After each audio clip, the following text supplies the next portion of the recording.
प्रिय दर्शक बंधु नमस्कार। परमेश्वर आम्मानको ए सुंदर समय देइछन्ति, सुजोग देइछन्ति, सेथिपाई ईश्वरଙ୍କର धन्यवाद हो। ट्रांसवाल रेडियो आनुकूल्य रे साप्ताहिक एक विशेष नूतन कार्यक्रम नै आपणको सम्मुखरे आमाने उपस्थित अछु। आ ई कार्यक्रमर नाम होछि पथ प्रदर्शिका। पथ प्रदर्शिका कार्यक्रम मध्यकु आपणको सादरे स्वागत करूछि। यह प्रति सप्ताह रे ई समय प्रसारित हबो। आपण मानको अनुरोध आपण माने नियमित ये कार्यक्रम देखा भूलिबे नाही एवं आपणकर बंधु मानको मध्य निश्चय ये कार्यक्रम विषय सूचना देवे। आमने एही विशेष कार्यक्रम रे ईश्वरଙ୍କ वाक्यर सत्यता तहिर निगूढ़ तत्व को अध्ययन करिबा और आलोचना करिबा। जेपरि ईश्वरଙ୍କ वाक्यर सत्यता को शिक्षा करिबा, अध्ययन करिबा, हृदयंगम करिबा और आमर व्यक्तिगत जीवन रे प्रयोग करि परिबा, सही उद्देश्य रे एही कार्यक्रमटी आरंभ करा जाउछि। जदि आमे प्रकृत रे ईश्वरଙ୍କ वाक्य द्वारा सत्यर संधान पाइबु, तेबे अन्य को मध्य सही सत्य संबंध रे आमाने कहिबा को पारिबु।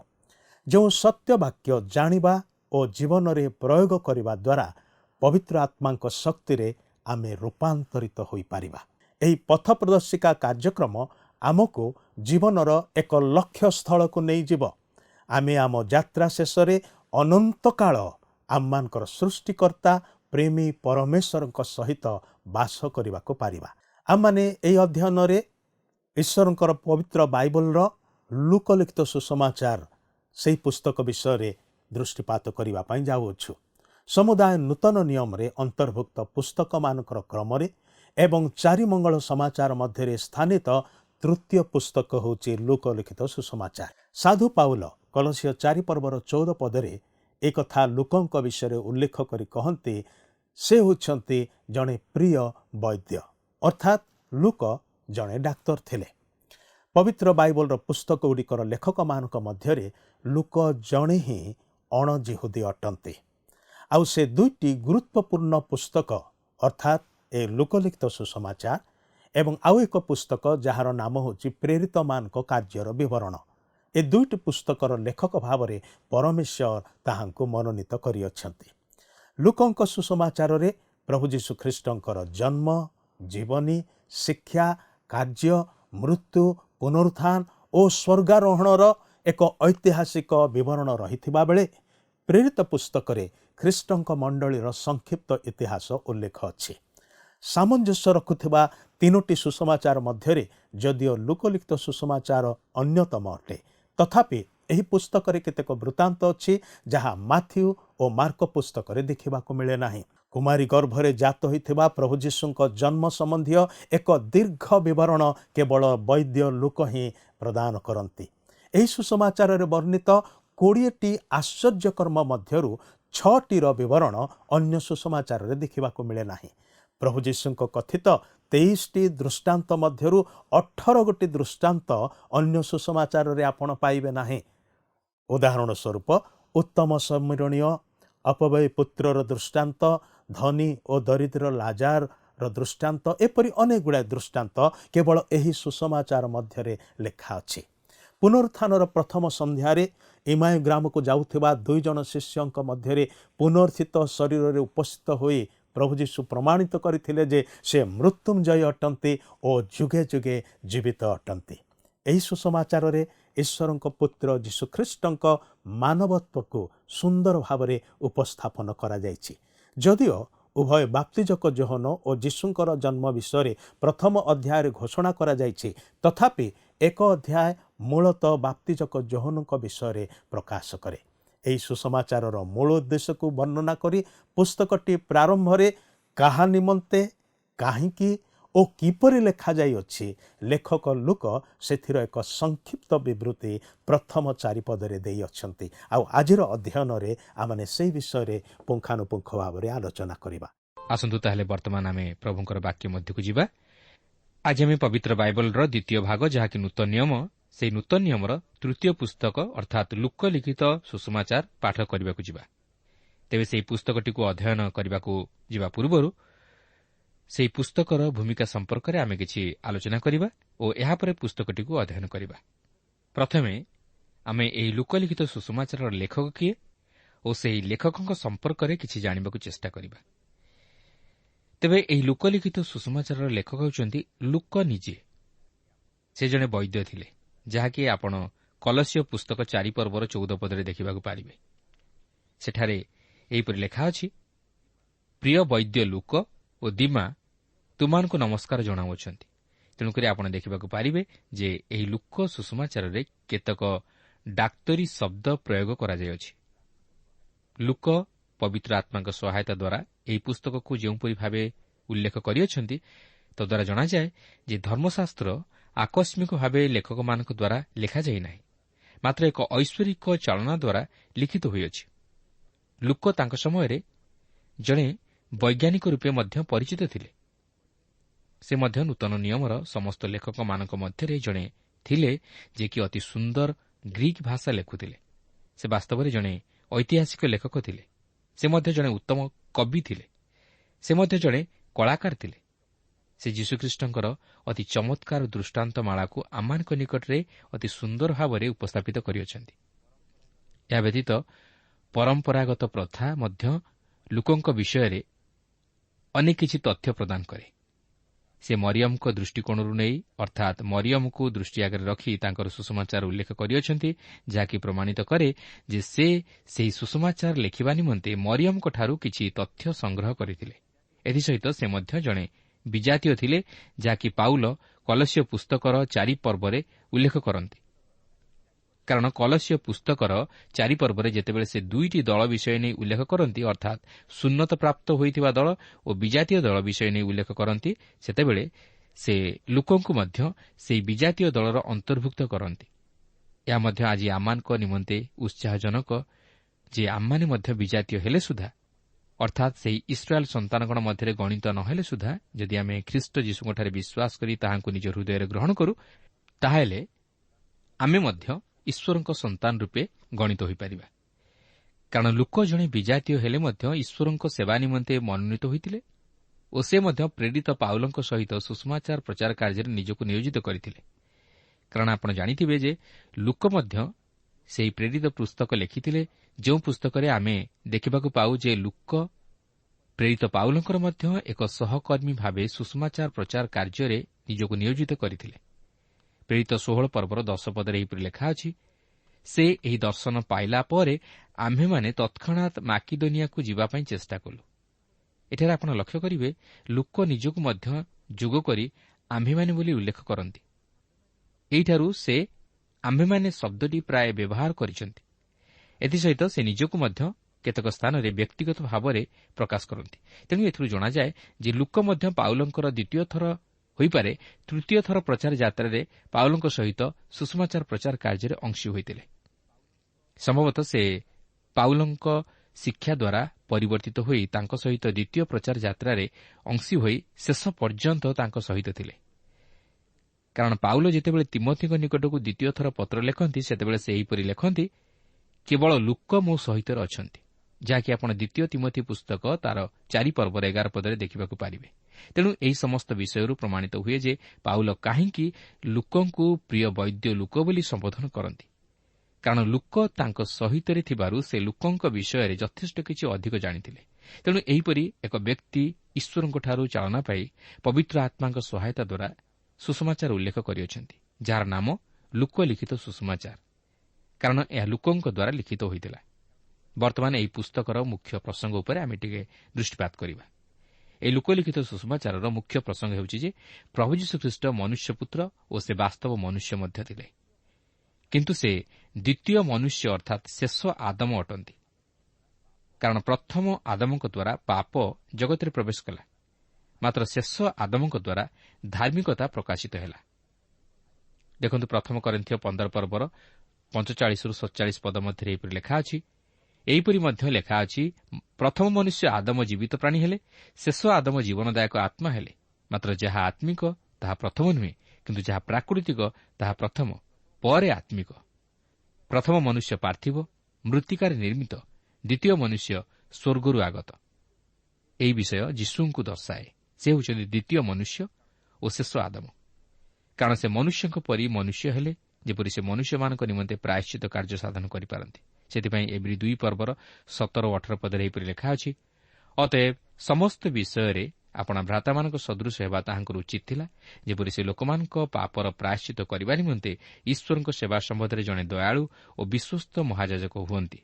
କାରଣ ସେ ନିଜେ ପରୀକ୍ଷିତ ହୋଇ ଦୁଃଖ ଭୋଗ କରିଥିବାରୁ ପରୀକ୍ଷିତ ହେଉଥିବା ଲୋକମାନଙ୍କ ଉପକାର କରିବା ନିମନ୍ତେ ସକ୍ଷମ ଅଟନ୍ତି। ତେଣୁ ପ୍ରଭୁ ଯୀଶୁ ଯଦିଓ ମାନବ ରୂପ ଧାରଣ କରି ଏହି ଜଗତରେ ଅବତୀର୍ଣ୍ଣ ହେଲେ, ମାତ୍ର ତାହାଙ୍କ ମାନବତ୍ୱରେ ଏକ ବାସ୍ତବ ମାନବତ୍ୱର ପ୍ରତିଛବି ପରିଲକ୍ଷିତ ହୁଏ। କାରଣ ସେ ଯଦିଓ ସମ୍ପୂର୍ଣ୍ଣ ମାନବ ଥିଲେ, ସେ ମଧ୍ୟ ସମ୍ପୂର୍ଣ୍ଣ ଈଶ୍ୱର ଥିଲେ। ତାହାଙ୍କ ମଧ୍ୟରେ ଈଶ୍ୱରତ୍ୱ ଗୁଣ ପ୍ରକାଶିତ ହେଉଥିଲା।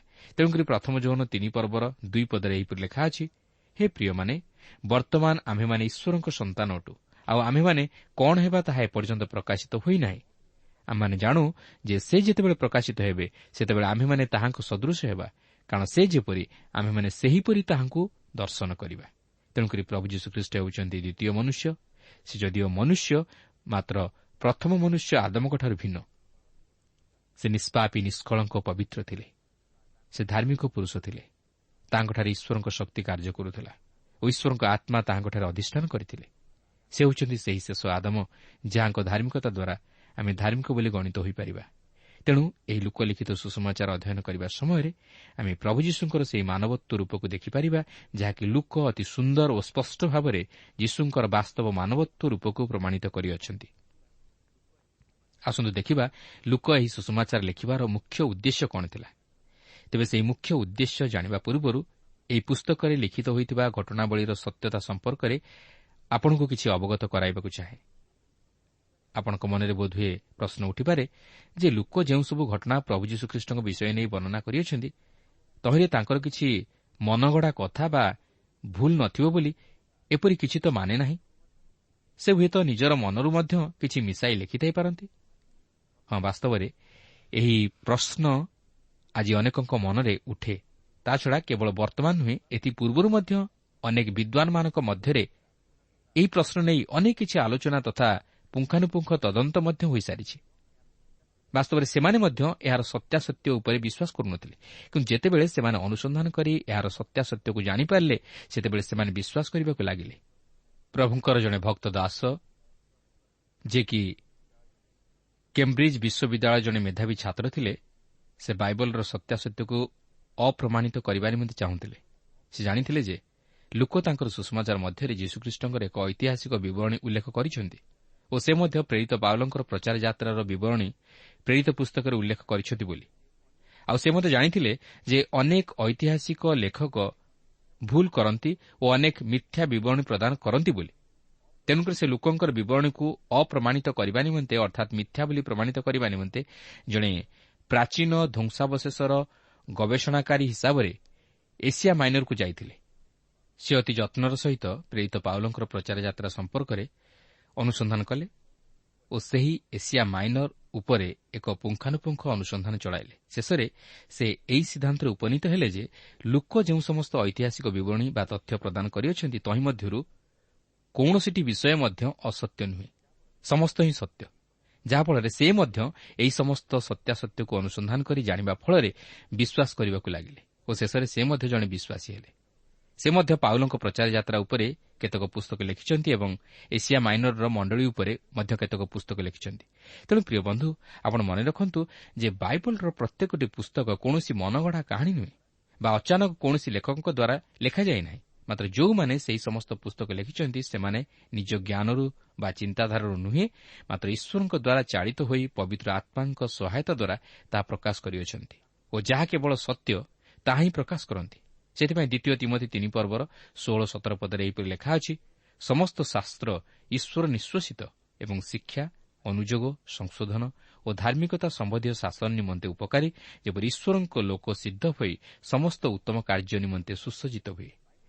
ତେଣୁ ଜାଣି ରଖନ୍ତୁ, ବାଇବଲ ମଧ୍ୟରେ ଯେଉଁ ସମସ୍ତ ପୁସ୍ତକ ରହିଅଛି, ତାହା କୌଣସି ମନଗଢ଼ା ବା କଳ୍ପିତ କାହାଣୀ ନୁହେଁ, ମାତ୍ର ତାହା ଈଶ୍ୱରଙ୍କ ବାକ୍ୟ ଓ ଈଶ୍ୱର ତାଙ୍କର ଭାଓବାଦୀମାନଙ୍କ ଦ୍ୱାରା ତାହା ଆମମାନଙ୍କ ନିକଟରେ ପ୍ରକାଶ କରିଅଛନ୍ତି, ଯେପରି ଆମେ ସତ୍ୟ ଈଶ୍ୱରଙ୍କୁ ଜାଣିପାରୁ ଓ ତାହାଙ୍କଠାରେ ବିଶ୍ୱାସ କରି ପ୍ରଭୁ ଯୀଶୁଖ୍ରୀଷ୍ଟଙ୍କୁ ନିଜ ହୃଦୟରେ ବିଶ୍ୱାସର ସହିତ ଗ୍ରହଣ କରି ପାପରୁ ଉଦ୍ଧାର ପାଇ ସେହି ଅନନ୍ତ ଜୀବନରେ ପ୍ରବେଶ କରୁ।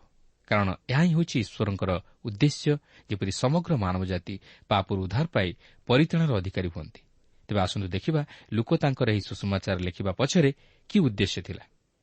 ଲୁକ ଏହି ପୁସ୍ତକଟି ଲେଖିବା ପଛରେ ତାଙ୍କର ଦୁଇଟି ଉଦ୍ଦେଶ୍ୟ ଥିବାର ପରିଲକ୍ଷିତ ହୁଏ। ପ୍ରଥମତଃ ତାଙ୍କର ଉଦ୍ଦେଶ୍ୟ ଥିଲା ଆକ୍ଷରିକ ଓ ଐତିହାସିକ, କାରଣ ସେ ସେହି ସମୟର ସମସ୍ତ ପ୍ରକାର ପ୍ରଥା, ଭୌଗୋଳିକ ପରିସ୍ଥିତି ଓ ଇତିହାସକୁ ଏକ ବାସ୍ତବ ରୂପରେ ପ୍ରକାଶ କରିବାକୁ ଚାହିଁଥିଲେ, ଯାହାକି ଅନ୍ୟ ତିନି ସୁସମାଚାର ମଧ୍ୟରେ ସେତେଦୂର ଉଲ୍ଲେଖ ଥିବାର ଦେଖାଯାଏ ନାହିଁ। ଦ୍ୱିତୀୟତଃ ତାଙ୍କର ଉଦ୍ଦେଶ୍ୟ ଥିଲା ଆତ୍ମିକ, କାରଣ ସେ ପ୍ରଭୁ ଯୀଶୁଖ୍ରୀଷ୍ଟଙ୍କୁ ଏକ ପବିତ୍ର ତଥା ସ୍ୱର୍ଗୀୟ ମନୁଷ୍ୟ ଓ ଜଗତର ଉଦ୍ଧାରକର୍ତ୍ତା ରୂପେ ଉପସ୍ଥାପିତ କରିବାକୁ ଚାହିଁଥିଲେ। ଯୀଶୁ ହେଉଛନ୍ତି ଈଶ୍ୱର ଓ ସେ ମାନବ ରୂପରେ ପ୍ରକାଶିତ ହେଲେ। ତେଣୁ ଏହି ଲୋକଲିଖିତ ସୁସମାଚାର ଅଧ୍ୟୟନ କରିବା ମଧ୍ୟରେ ଆମେ କେବଳ ସେହି ସମୟର ପ୍ରଥା, ଭୌଗୋଳିକ ପରିସ୍ଥିତି ତଥା ଇତିହାସ ସମ୍ପର୍କରେ ଯେ ଅବଗତ ହେବା ତାହା ନୁହେଁ, ମାତ୍ର ଏଥିସହିତ ଆମମାନଙ୍କ ପାପରୁ ଉଦ୍ଧାରକର୍ତ୍ତା ପ୍ରଭୁ ଯୀଶୁଖ୍ରୀଷ୍ଟଙ୍କ ବିଷୟରେ ମଧ୍ୟ ଜାଣିବାକୁ ପାରିବା, ଯେ କି ସମଗ୍ର ମାନବ ଜାତିର ଉଦ୍ଧାରକର୍ତ୍ତା ଈଶ୍ୱର, ଯାହାଙ୍କଠାରେ ବିଶ୍ୱାସ କରିବା ଦ୍ୱାରା ପାପୀ ପାପରୁ ଉଦ୍ଧାର ପାଇ ଈଶ୍ୱରଙ୍କ ସନ୍ତାନ ହେବାର ଅଧିକାର ପ୍ରାପ୍ତ ହୁଏ ଓ ଜୀବନରେ ବାସ୍ତବ ଶାନ୍ତି ପାଇ ଆତ୍ମିକ ଆଶୀର୍ବାଦର ଅଧିକାରୀ ହୁଏ। ତେବେ ଆପଣଙ୍କ ମନରେ ପ୍ରଶ୍ନ ଉଠିପାରେ ଯେ ନୂତନ ନିୟମରେ 4 ସୁସମାଚାର ପୁସ୍ତକ 4 ଜଣ ଭିନ୍ନ ଭିନ୍ନ ଲେଖକଙ୍କ ଦ୍ୱାରା ଲେଖାଯିବାର କାରଣ କ'ଣ ଥିଲା? କ'ଣ ଜଣେ ଲେଖିଥିଲେ ଚଳି ନ ଥାନ୍ତା କି? ତେବେ ଏହି ପ୍ରଶ୍ନର ଉତ୍ତର ଦେବାକୁ ଯାଇ ମୁଁ ଏତିକି କହିପାରେ ଯେ 4 ଜଣ ଭିନ୍ନ ଭିନ୍ନ ଲେଖକଙ୍କ ଦ୍ୱାରା 4 ସୁସମାଚାର ପୁସ୍ତକ ଲେଖାଯିବାର ପଛରେ ଈଶ୍ୱରଙ୍କର ଭିନ୍ନ ଭିନ୍ନ ଉଦ୍ଦେଶ୍ୟ ଥିଲା।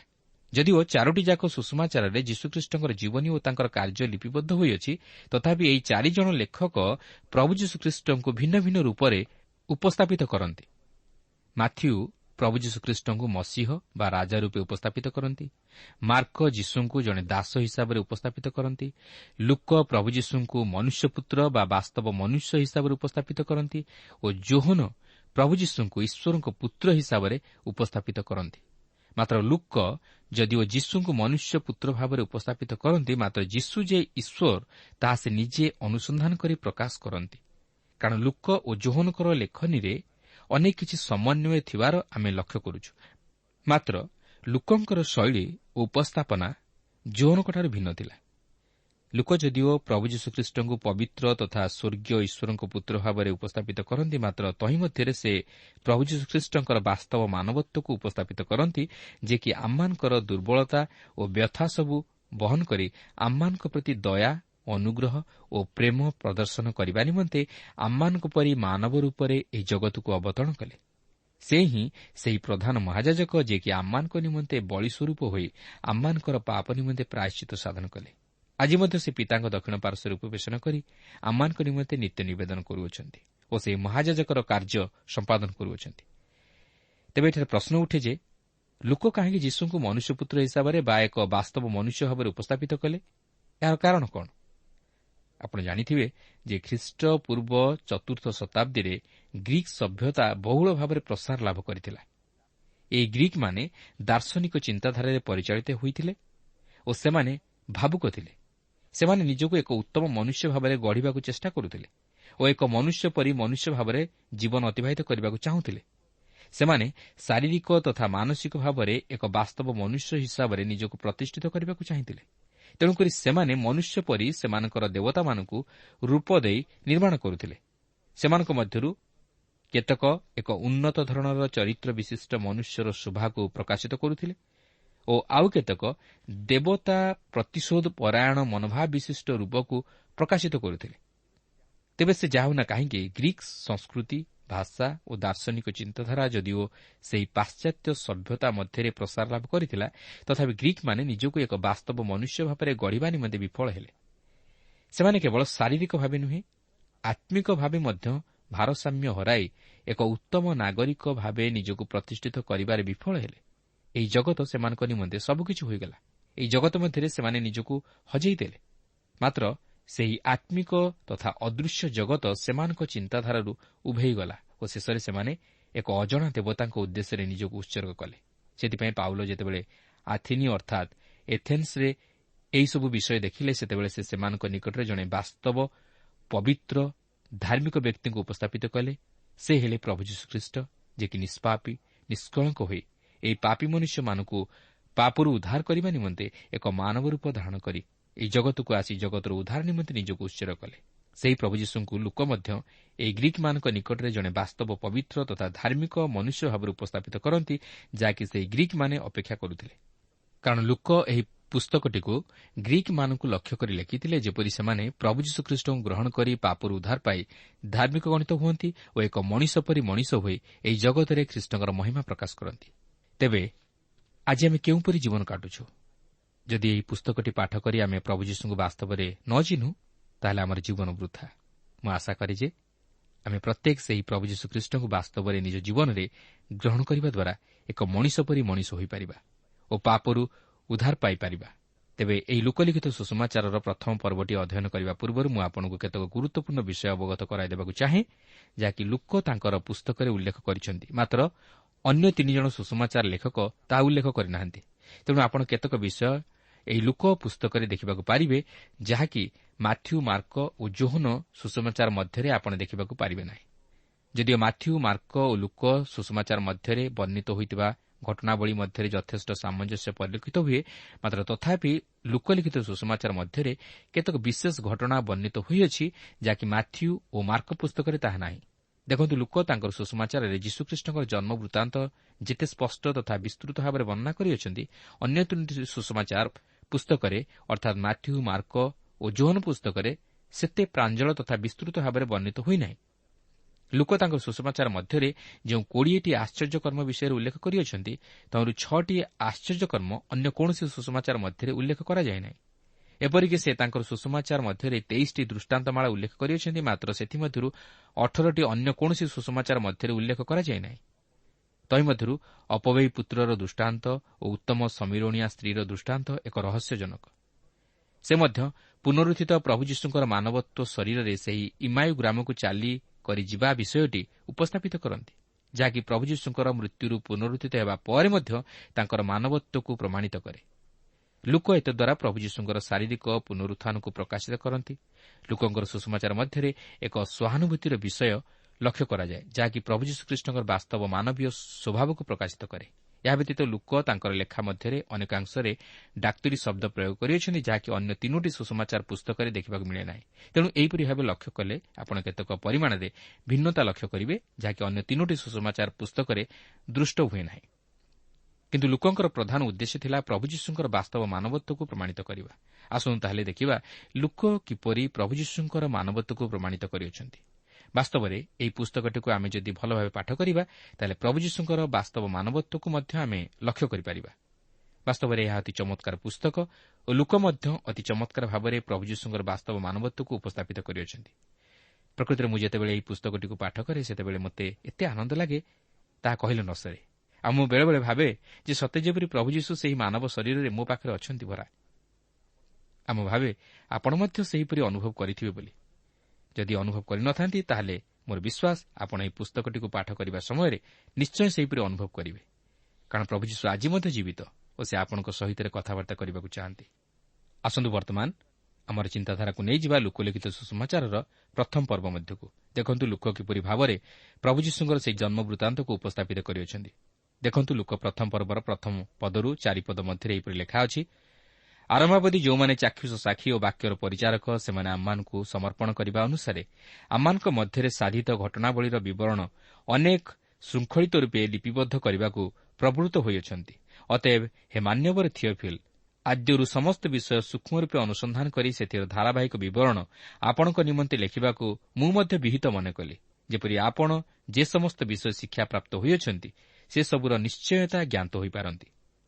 ଏହି ଅଂଶରେ ଆପଣ ଲକ୍ଷ୍ୟ କରିବେ ଯେ ଲୁକ ତାଙ୍କର ସୁସମାଚାର ମଧ୍ୟରେ ପ୍ରଭୁ ଯୀଶୁଖ୍ରୀଷ୍ଟଙ୍କ ବିଷୟରେ ଯେଉଁ ସମସ୍ତ ବିଷୟ ଉଲ୍ଲେଖ କରିଅଛନ୍ତି, ତାହାର ସତ୍ୟାସତ୍ୟକୁ ପ୍ରମାଣିତ କରିବା ନିମନ୍ତେ ସେ ଏହିପରି ଲେଖନ୍ତି।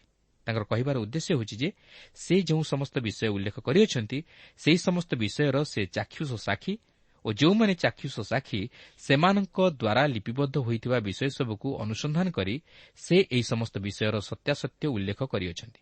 ତେଣୁକରି ସେ ତାଙ୍କର ସୁସମାଚାର ମଧ୍ୟରେ ପ୍ରଭୁ ଯୀଶୁଖ୍ରୀଷ୍ଟଙ୍କ ବିଷୟ ଏକ ସତ୍ୟାସତ୍ୟ ଲୋକମାନଙ୍କ ନିକଟରେ ଦେବାକୁ ଯାଇ ସେମାନଙ୍କୁ ଏକ ଭରସା ଦେବା ନିମନ୍ତେ ଚାହାନ୍ତି। କାରଣ ସେ 2ଟି ଶବ୍ଦ ପ୍ରୟୋଗ କରନ୍ତି, ପ୍ରଥମତଃ ଚାକ୍ଷୁଷ ସାକ୍ଷୀ ଓ ଦ୍ୱିତୀୟରେ ବାକ୍ୟର ପରିଚାରକ।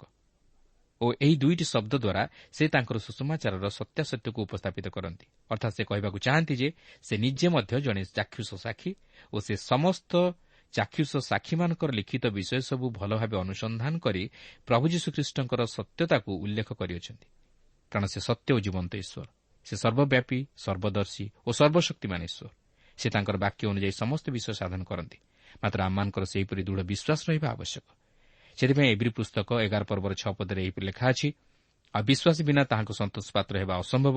କାରଣ ଈଶ୍ୱର ଯେ ଅଛନ୍ତି ଆଉ ସେ ଯେ ତାହାଙ୍କ ଅନ୍ୱେଷଣକାରୀମାନଙ୍କର ପୁରସ୍କାରଦାତା, ଏହା ତାହାଙ୍କ ଛାମୁକୁ ଆସିବା ଲୋକର ବିଶ୍ୱାସ କରିବା ଆବଶ୍ୟକ। ତେଣୁ ବିଶ୍ୱାସ ହେଉଛି ମୂଳ।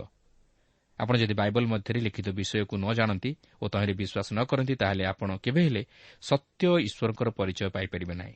ସେଥିପାଇଁ ରୋମିଓ 10 ପର୍ବର 17 ପଦରେ ଲେଖା ଅଛି, ଅତଏବ ବିଶ୍ୱାସ ଶ୍ରବଣରୁ ଜାତ ହୁଏ ଓ ଶ୍ରବଣ ଖ୍ରୀଷ୍ଟଙ୍କ ବାକ୍ୟ ଦ୍ୱାରା ହୁଏ। ହୋଇପାରେ ଆମେ ତାହାଙ୍କର ବାକ୍ୟ ଶୁଣି ନ ଶୁଣିଲା ପରି ମଧ୍ୟ ରହିଥାଉ।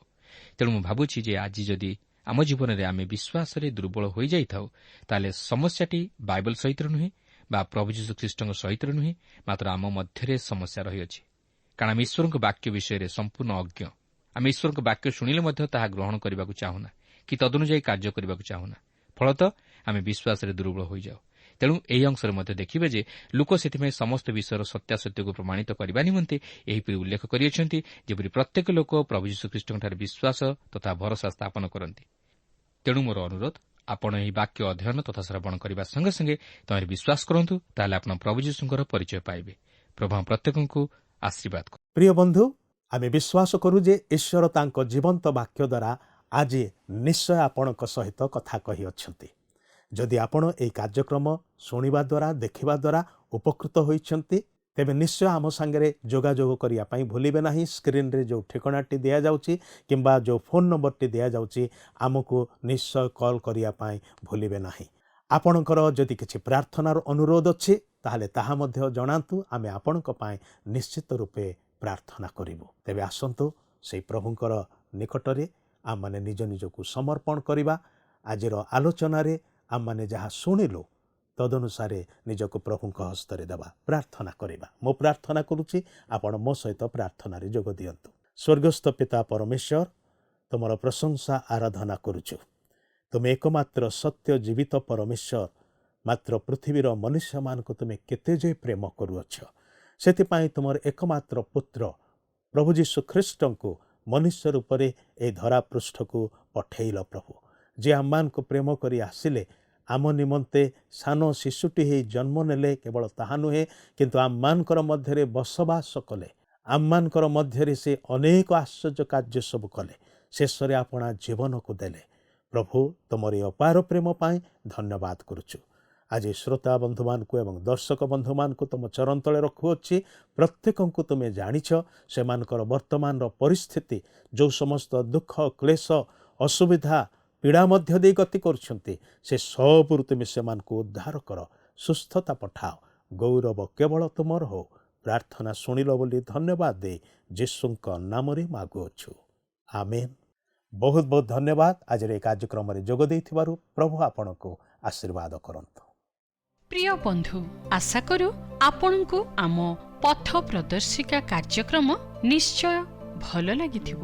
যদি ভাল লাগিছি তাহলে আমকু 0444908126 নম্বরে নিশ্চয় গোটিয়ে মিসড কল দেবে। আপনক মিসড কল আম নিমন্তে অতি বহুমূল্য। মু আনন্দর সহ জনাউছি যে প্রত্যেক মিসড কল দাতাঙ্ক মধ্যরু সপ্তাহ শেষরে যে ଅଧିକ ମିସ୍ଡ କଲ୍ ଦେଇଥିବେ ତାଙ୍କୁ ମନୋନୀତ କରାଯିବ ଓ ପୁରସ୍କୃତ କରାଯିବ। ସେହି ଦର୍ଶକ ବନ୍ଧୁଙ୍କ ନାମ ଓ ଫଟୋ ଆମ କାର୍ଯ୍ୟକ୍ରମ ଶେଷରେ ଦେଖାଯିବ। ପ୍ରାର୍ଥନା ଓ ଅଧିକ ଜାଣିବା ନିମନ୍ତେ ଫୋନରେ ଆମ ସହ ଯୋଗାଯୋଗ କରିପାରିବେ।